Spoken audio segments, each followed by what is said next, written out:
गुस्से से लाल पीला हो दंभिकासुर गुफा से बाहर आकर दहाड़ने लगा। अब कौन मूर्ख मेरे हाथों से मरने आया है। उसकी दहाड़ इतनी शक्तिशाली थी कि पूरा जंगल थर्रा उठा। महेंद्र ने भी जब दैत्य के विकराल रूप को देखा तो क्षण भर के लिए तो वो भी ठिठका, पर फिर गुस्से से गर्जना करते हुए बोला, तो तू है वो दुष्ट राक्षस जिसने मेरे भ्राता की धर्मपत्नी का हरण किया और मेरे अनुज को पत्थर का बना दिया। दुष्ट दानव, आज तेरा अंत निश्चित है। पूछ फरेबी राक्षस, कौन से हैं तेरे वो 7 सवाल, मैं भी तो जानूं। दंभिकासुर घिनौनी हंसी हंसते हुए बोला, ओह, तो तू उस निकम्मे कीड़े का भाई है जो मेरे शाप की भेंट चढ़ गया। लगता है तेरा भी जीने से मन भर गया, जो तू सब जानते हुए भी यहाँ आया। महेंद्र क्रोध से दांत पीसते हुए बोला, घिनौने राक्षस, बातों में वक्त जाया मत कर। मैं तेरी बातों में आने वाला नहीं हूँ। जल्दी से पूछ तेरे वो सवाल, नहीं तो मैं तुझे इसी क्षण यमलोक पहुंचा दूंगा। ये सुन दंभिकासुर घिनौनी हंसी हंसकर नृत्य करते हुए बोला, सुन मूर्ख, मैंने तेरे भाई की पत्नी के साथ खूब विहार किया और जब मेरी इच्छा पूर्ण हुई तो उसके मांसल शरीर को कच्चा ही भक्षण कर लिया। क्या स्वादिष्ट मांस था उसका। अब तेरी बारी है, पर तुझे तो मैं पत्थर भी नहीं बनाऊंगा,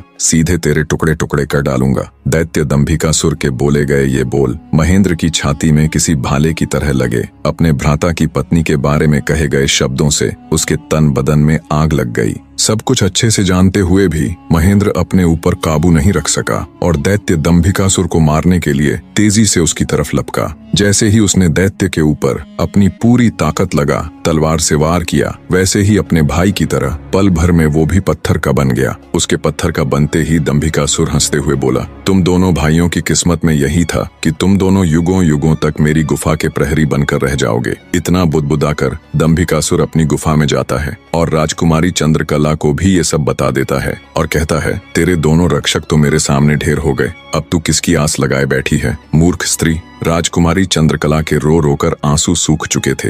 अब बचा था तो केवल क्रोध और ज्वाला। जलती हुई आंखों के साथ गुस्से में दहाड़ती हुई राजकुमारी बोली, दुष्ट राक्षस, तू क्यों इतना खुश हो रहा है। मुझे तेरा अंत साफ नजर आ रहा है, देख मेरी आंखों में। राजकुमारी चंद्रकला के तेवर देख और उसकी बात सुन दंभिकासुर विचलित सा हो जाता है और बिना कुछ कहे ही वहां से चला जाता है। उधर लखन महेंद्र के घर में तो लखन के न आने से पहले ही मातम पसरा हुआ था। ऊपर से अब महेंद्र भी वापस नहीं लौटा तो उसकी पत्नी और माँ का बुरा हाल था। अंततः महेंद्र की पत्नी अपनी सासू माँ से कहती है, माँ जी, आखिर कब तक हम ऐसे ही रोते बिलखते उनका इंतजार करते रहेंगे। बहू की बात सुन बुढ़िया माँ बोल पड़ी, तो और बेटी हम कर भी क्या सकते हैं इसके सिवाय। महेंद्र की पत्नी बोली, हम अपने राजा के पास जाकर उनको ये सब बताएंगे, वो अवश्य हमारी मदद करेंगे। बहू की बात बूढ़ी माँ को उचित लगी। दोनों तुरंत राजा विक्रमादित्य के पास चल पड़ती हैं।